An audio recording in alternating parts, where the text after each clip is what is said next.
All right, so this discussion on coffee and caffeine is going to be a little more in depth and a little less like, fire hose-ish as the 2 minute drill, because I know sometimes you just need the 2 minute drill to tell you what to do, and then you go forth and conquer, and then you want to listen to this just in case you want a little bit more information and you have a little more time. So I always like to listen to these types of things while I'm doing stuff around the house, like, folding laundry or washing dishes or something where I can listen in the background and I'm picking up good information, but I don't need to like sit down and understand it like with every neuron in my brain.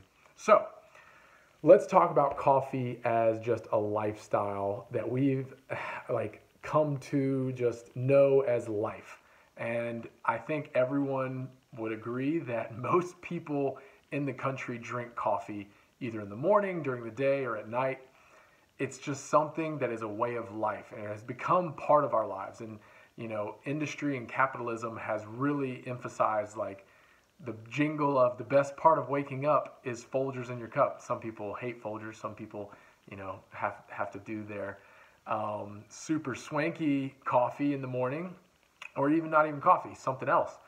But basically, caffeine has been a drug that has become socially acceptable so that people say, hey, we need to keep moving and we need to keep doing stuff throughout the day. So drink your coffee if you want to get stuff done for the day.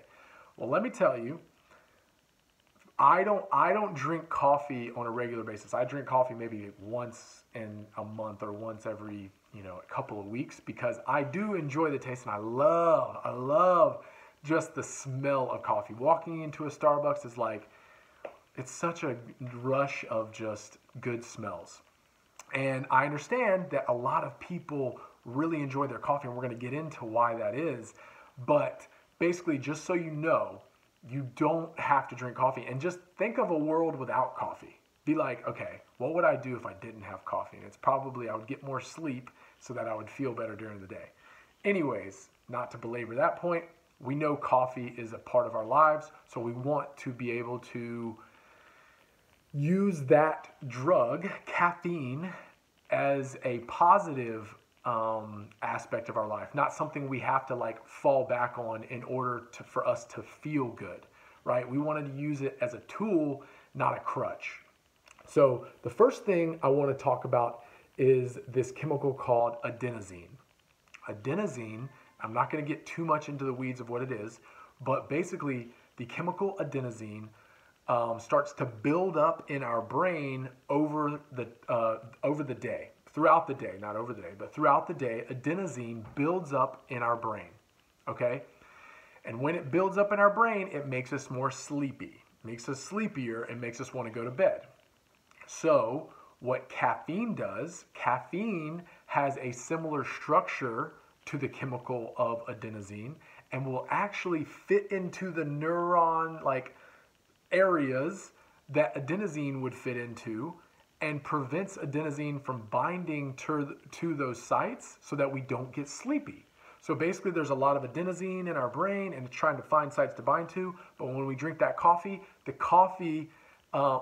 when we drink the caffeine fills in those adenosine receptor sites so that adenosine can't make us tired. So knowing that, it's kind of interesting because we still have the adenosine in our brain that we need to clear away. And what clears away the adenosine in our brain is sleep. So sleep does an unbelievably good job of clearing out the adenosine in our brain so that we're well rested for the next day.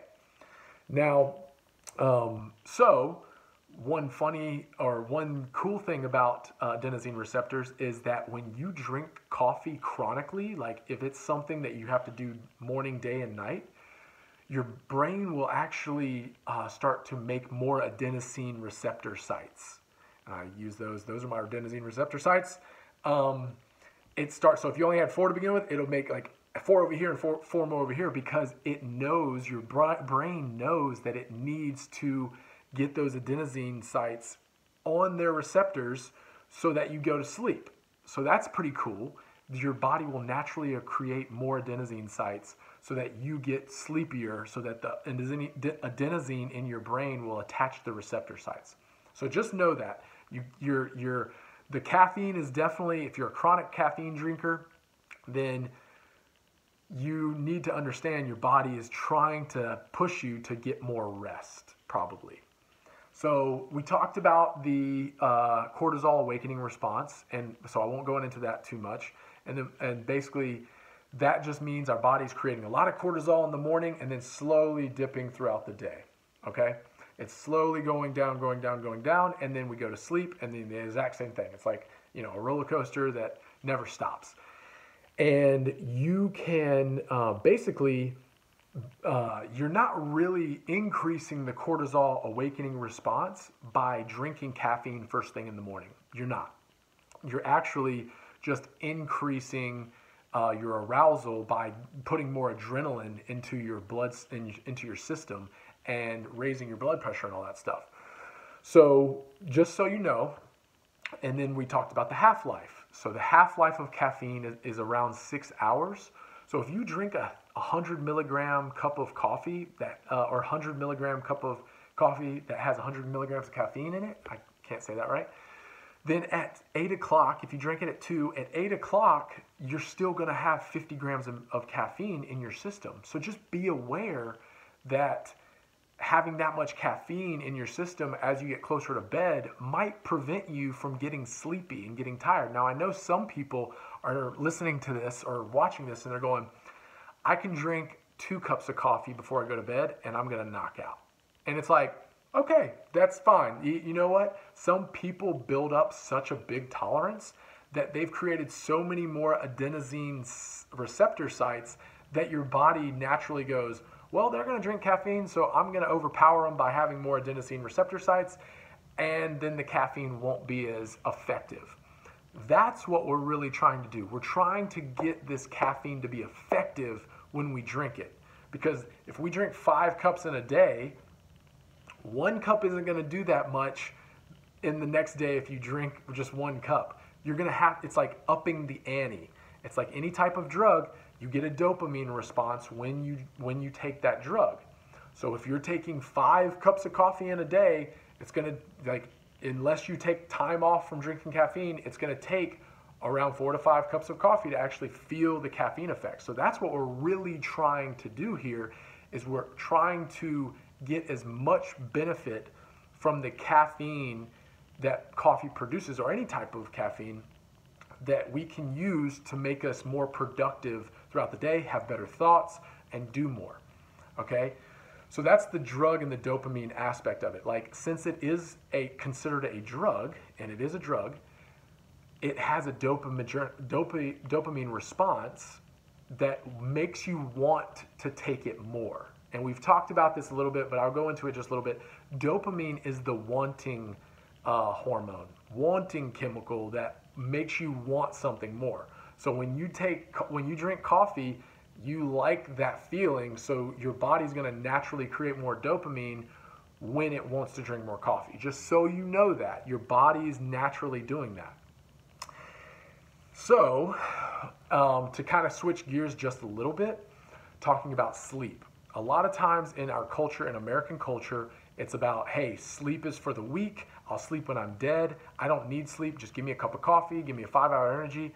I'm ready to go.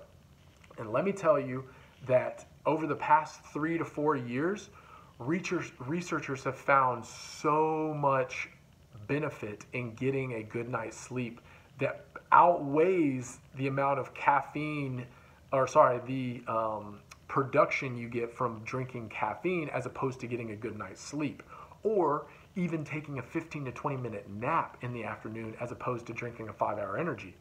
Now, some people are going to say, 15 to 20 minute nap, what? I only take like an hour to a 3-hour nap. Well, research has found that if you don't have a lot of time and you can lay down somewhere where you don't have to like keep watching kids, or you have a big assignment due, or you have work you have to do, getting a 15 to 20 minute, I call them noozers in, is going to dramatically affect your brain, your cognitive ability, and you're going to be able to produce better ideas and a better product when it comes to having a more productive day. And you don't believe me, most people don't. And they just say, like, there's no way I could get a 15 to 20 minute nap in. Well, I promise you, if you, in the afternoon, at around 2 or 3 o'clock, lay down on the ground, lay on a couch, lay on something, close your eyes, lay down there, control your breathing, and just relax. Close your eyes. Then you set a timer for 15 minutes. Close your eyes, just think about your breathing. You will more than likely, if you are super, super tired, you will knock out in like a minute or two, maybe even less. And then when that alarm goes off, you'll be surprised how much better you feel. And it might take a minute or two, but you are going to feel so much better. And then there will be times where, man, like you didn't get enough rest or you didn't have a good nap. But I would say for me, 95% of the time, maybe more, I take a 15 to 20 minute nap in the afternoon and I am feeling like I just got a full night's rest. So I know it doesn't always line up for people to do that, but if you can somehow manipulate your schedule or fix it into your schedule where you can get a 15 to 20 minute nap in, it does wonders. I'm not kidding. It is one of the best things I can offer to somebody that's having trouble sleeping or who's super, like, unbelievably tired.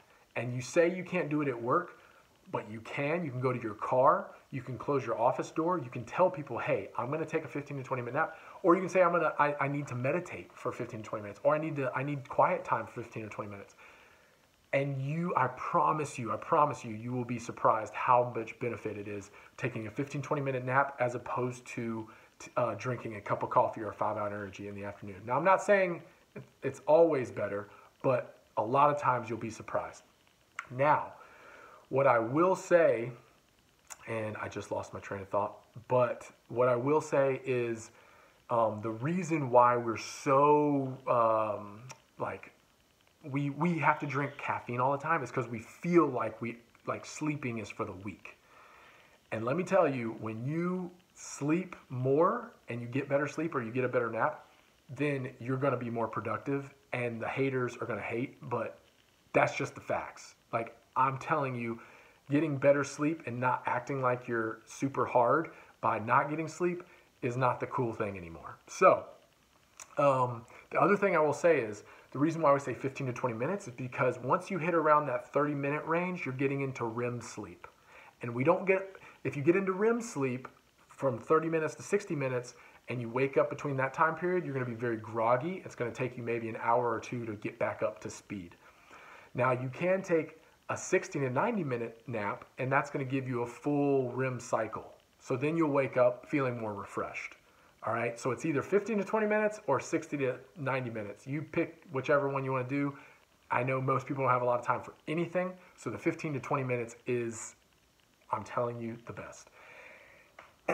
So moving on, we talked about more sleep. More sleep is going to give you more energy throughout the day, so then you don't have to rely on the caffeine as much. And basically, when we wake up in the morning, there are a lot of times where you're just like, God, I just need to wake up. I need my coffee to wake me up. Whereas if you just wait 30 to 45 minutes and you let yourself naturally get those cortisol levels up, you're going to feel better. All right? You're going to feel more alert and aroused, and you're going to be able to do things. Now, and if you want to use that coffee as a performance enhancer, you're going to drink it from 9:30 to 11:30. All right? And it might taste even better. Like, you might enjoy it a little more because you're like, oh, I know it's going to be really good. And in this 2 to 3 hour period when I don't have it, I'm gonna appreciate it so much. Not to mention, when we want to fast, when we want to do our fasting, we don't want to ingest anything before, like, that has substance. Now, if you drink your coffee around 8 or 9 and you don't have anything in it, usually that has no calories, right? But if you're putting some cream and sugar and all this other stuff in it, then it has a lot of calories in it, and it's going to cause insulin spikes, and it's going to break our fast. Now, that's a topic for another discussion. We're going to stick on caffeine. But basically, if you are a chronic caffeine drinker, like you have to have a cup when you wake up, you have to have a cup in the or mid-morning, for lunch, afternoon, at night, that's something where you need to, like, I get it. if you're a doctor, if you're going through, law school or doing all this other stuff, there are times when you feel like you have to do this in order to be as productive as possible in the amount of time you have. Completely understand. I'm not saying that you shouldn't drink caffeine in those times, because that's up to you. But what I will say is, the better sleep that you get, the less caffeine you will need in order to be productive. All right. Now, I don't know everybody's schedule, but like I will say that again, the more sleep you get, the more well rested you will be, and the more productive you will be without caffeine. That not to say that you can't drink caffeine in order to be more productive. And I know I'm saying things over and over again, but I want you to understand I know that everybody is in a different place in their life. So I don't want you to think it's a end all be all, like, hey, you can only drink 1 cup of coffee a day, or you can't drink any coffee. I don't drink coffee because I honestly, most of the time it gives me headaches, and if it doesn't give me headaches, it makes me super jittery. So I only drink it occasionally, sometimes decaf, because I love the smell and I love the taste. And I know some people they love, more than their significant other, they love coffee. If you took coffee away, they'd kill somebody. So don't let caffeine run your life. You use caffeine as a performance enhancing drug that you are in control of. Don't let it run your life. Don't let it basically say, I have to do this to wake up. No. You can take naps, you can get more sleep, and you can time your caffeine so that it's helping you out the most it can throughout the day. All right? So that's my whole spiel on caffeine. I know it was a lot longer than the 2-minute drill, but I wanted to talk about it. And not to mention, last thing, Starbucks is making a killing on people because they love caffeine so much. And I did crunch some numbers. You can buy 3 tubs of Maxwell coffee or something for $21. And that can last you an entire year if you drink 1 cup a day, I think. Yeah, 1 cup a day, 12 ounces, $21. Or you can spend up to almost $2,000 on Starbucks if you drink a venti every day. So coffee can be super expensive too, and it's also something that if you really, really enjoy it, then yeah, just do it once and really, really enjoy it, and enjoy that dopamine hit, and enjoy that arousal and productivity enhancer. But don't let caffeine control you. All right. You be in control of the caffeine intake, and you be the one to say, you know what? I can go off it. I can go on it. It can help me. The best times to drink it are from 9:30 to 11:30, or from 2 to 4 in the afternoon. And beyond that, it's going to have certain biological effects. If you drink it super late at night, your body's going to be like, this is not normal. I should be going to bed. I'm going to create more adenosine sites so that next time this person takes caffeine, I'll be able to get more tired and I won't be as sleepy.